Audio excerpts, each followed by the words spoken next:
의인은 종려나무같이 번성하며 레바논의 백향목같이 성장하리로다. 이는 여호와의 집에 숨겼으며 우리 하나님의 뜰 안에서 번성하리로다. 거룩한 새벽을 깨우는 복된 믿음의 용사들이여, 주님의 만극하신 은혜가 여러분의 삶 안에 은혜의 새로움으로 날로 새롭기를 소망합니다. 오늘 우리가 읽어갈 말씀은 시편 92편입니다. 우리가 사권이라는 배경을 통하여서 말씀을 이해합니다. 사권의 시편의 기본적인 배경은 다윗 왕국이 무너진 포로기의 아픔과 고통을 배경으로 해서 읽으면 유익이 있을 것입니다. 어쩌면 여러분 개인적으로나 또는 교회적으로 국가적으로 큰 시련과 아픔을 겪어야 했을 때 하나님 앞에 엎드릴 수 있는가? 우리가 무더운 8월에 예레미야의 말씀을 읽어가며 애통의 의미를 짚어보았습니다. 마치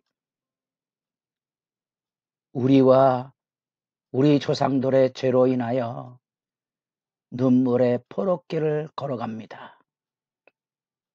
그 애통의 의미, 누구를 원망하는 거 아니고 탓이 아니고 하나님 앞에선 우리의 믿음의 몸부림, 그 안에서 우리는 예레미야를 통하여 하나님을 향한 새 마음, 다니엘 9장, 느헤미야 1장을 살펴보았습니다. 그게 지혜죠. 이 지혜에 대한 이야기를 우리가 기반으로 해서 하나님의 주권적인 통치를 이어가는 것이 이제 전반부의 단락입니다. 그런 점에서 주님의 통치, 이것은 이제 눈물 나는 얘기죠. 포로로 끌려가는 상황에 무슨 하나님의 통치에 대한 신뢰가 있겠습니까? 너희 하나님이 어디 있느냐? 주야로 울 수밖에 없는 거지요. 하나님을 믿는다고 말하는 우리가 시련을 겪을 때 그저 우리가 주님 앞에 애통할 수밖에 없는 거지요. 그러나 그런 탄식을 통하여 우리는 하나님을 만납니다. 하나님이 여전히 거기 계신 거지요. 그래서 우리는 하나님 앞에 삶의 안식을 얻습니다. 주님의 사랑에 의지해서 도우심을 기대하는 거예요. 이게 다윗의 왕권의 몰락을 반추하는 사권의 중요한 주제고, 그런 점에서 사권에서 모세가 등장하기 시작하는 이유는 하나님의 말씀을 마음에 새롭게 하는 거고, 예레미야 말씀을 읽어보신 분들은 이게 새 언약입니다. 새 언약이 뭐냐? 마음에 하나님에 대한 원망과 절망이 아니고 상처가 아니고 하나님의 은혜의 새로움을 기억해내는 새 마음이고, 그것이 그리스도의 마음입니다. 그런 점에서 보면 우리 역사 속에 그 극한 가난과 압제와 이 이해할 수 없는 모순들 속에서 마치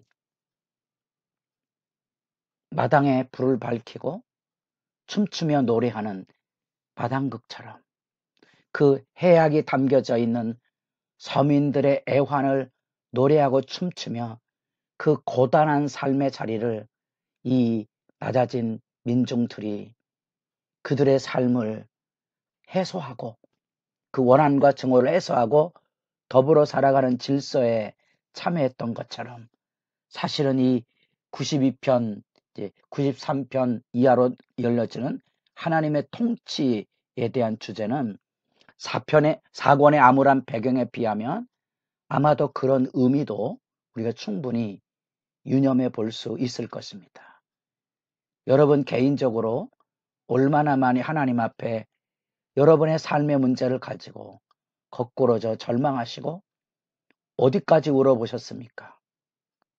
어디까지 울어보셨습니까? 자주 우리 윤동주의 십자가 시를 제가 인용을 하곤 했습니다. 한동안 절망의 나락에 떨어질 때 한없이 울며 하나님 앞에 기도했던 기도 구절 중에 하나가 또 그것입니다. 쫓아오던 햇빛인데 교회당 꼭대기 십자가에 걸렸습니다. 어떻게 올라갈 수 있습니까? 괴로웠던 사나이, 절망이지요. 행복한 예수 그리스도에게처럼 십자가가 허락된다면 아마 이 간절함이 뭔지 아시겠습니까? 사실은 윤동주는 희망의 빛을 보지 못하고 그저 어두워져가는 하늘 밑에 모가지를 들이고 샘솟는 피를 솟구치는 것처럼 드러내겠다고 식구를 마감하지만 바로 그 자리에 누가 와 있습니까? 하나님의 와 거기 안아주심이 있을 때 우리 찬양을 부를 수 있는 겁니다. 놀라운 일이죠. 저도 끊임없이 절규할 때마다 하나님이 주시는 그 자리, 묵묵히 짊어지고 가야 될 내 본분, 그것을 하나님께서 인정해 주셨을 때 떨치고 일어날 수 있습니다. 아침의 인자하심을 다시 감격으로 맞이할 수 있습니다. 그 내용입니다. 이 여러분 인생의 밑바닥에서 춤추고 노래할 수 있는 찬양을 가질 수 있는가? 표제가 붙어 있습니다. 92편은 안식일의 찬송시. 이 찬송의 의미가 뭔지 아십니까? 저도 92편 12절 종려나무같이 번성하며 레바논의 백항목같이 성장한다는 이 하늘의 축복의 감격이 성도들을 향한 열정 안에 뿜어져 나올 때가 너무도 많았지만 이 놀라운 하나님의 형통의 축복은 그 배경을 여러분 이해하셔야 됩니다. 그 배경은 어둠 속을 걸어가야만 되는 깊은 시련의 사망의 음침한 골짜기였던 겁니다. 예레미야에게는 그것이 포록입니다. 이 백성은 비참하게 내동댕이 치는 포로기. 그러나 그 포로기를 통하여 만나는 영광이 뭔지 아십니까? 너희는 다시 애굽에서 구원해내신 하나님의 이름으로 맹세하는 일이 아니라 저 북방 포로길 비참함에 내동댕이 쳤던 그 자리에서 모아주시는 여호와의 이름으로 맹세하며 살 것이라. 이게 예수 그리스도 안에서 만나는 새로운 구원의 찬양입니다.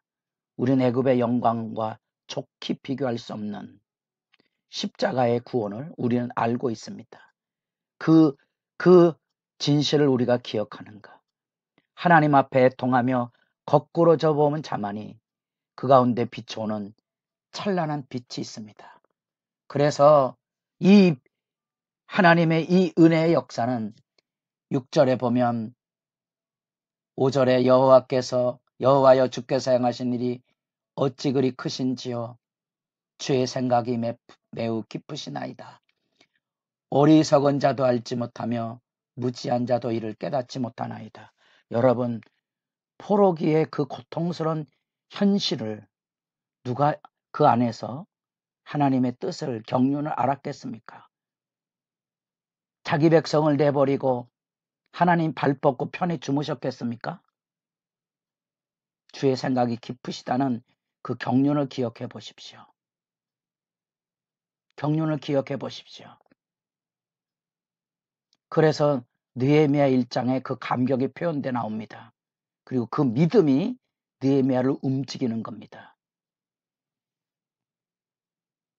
말씀대로 자기 백성을 흩으셨지만 언약을 지켜 행하면 말씀대로 다시 흩어진 그 땅끝에서부터 모으실 것입니다. 저는 압니다. 느헤미야가 그걸 안 겁니다. 저는 하나님의 말씀, 언약을 지켜 행했습니다. 나를 통하여 회복의 역사를 여실 것입니다. 오늘 은혜를 주옵소서. 오늘 여기 이 아닥사스다 왕의 지배 아래 있던 느헤미야 자신에게 놀라운 일이지요. 놀라운 일입니다. 그것은 바로 느헤미야가 아닥사스 왕의 허락하에 고국으로 돌아가 단번에 예루살렘 성벽을 회복하는 겁니다. 우리가 엎드러진 삶의 바닥, 시련 속에 부르는 하늘의 찬양은 철저한 참회와 하나님의 은혜의 회복을 담보하고 있습니다. 그래서 우리는 이 어두운 현실에 불평과 원망했다면 우리 믿음 없음이 수치를 드러내고 그 어두운 현실 속에 만나는 하나님, 그 마음에 하나님의 법이 있어야 되는 거지요. 그래야 70년을 기다리는 의미가 있지 않겠습니까? 예레미야 시대 안에 다니엘 9장의 감격. 그래서 우리에게 주님이 무슨 일을 하셨는가에 대한 감격은 이 어둠의 사망의 골짜기를 걸어본 사람만이 누리는 하나님의 주권적인 행복입니다. 원수의 목전에서 상을 베풀어 주시는 그 영광이지요. 여기 뿔과 기름이라는 것은 왕권의 회복이지요. 무너진 왕권인데 새로운 회복을 기대하는 겁니다. 종려나무의 번성과 백항목의 성장, 여러분의 기도 소리가 하나님 앞에 높아져 가기를 바라고, 이 높아진 영광의 찬양은 15절 여호와의 정직하심과, 여호와가 정직하다는 말이 무슨 말입니까? 여호와는 하나님의 말씀에 온전함을 가지고 세상을 다스리는 분이십니다. 여러분도 온전한 믿음을 가지고 그 온전함으로 하나님을 만나는 기도의 시간이 영광스럽기를 바랍니다.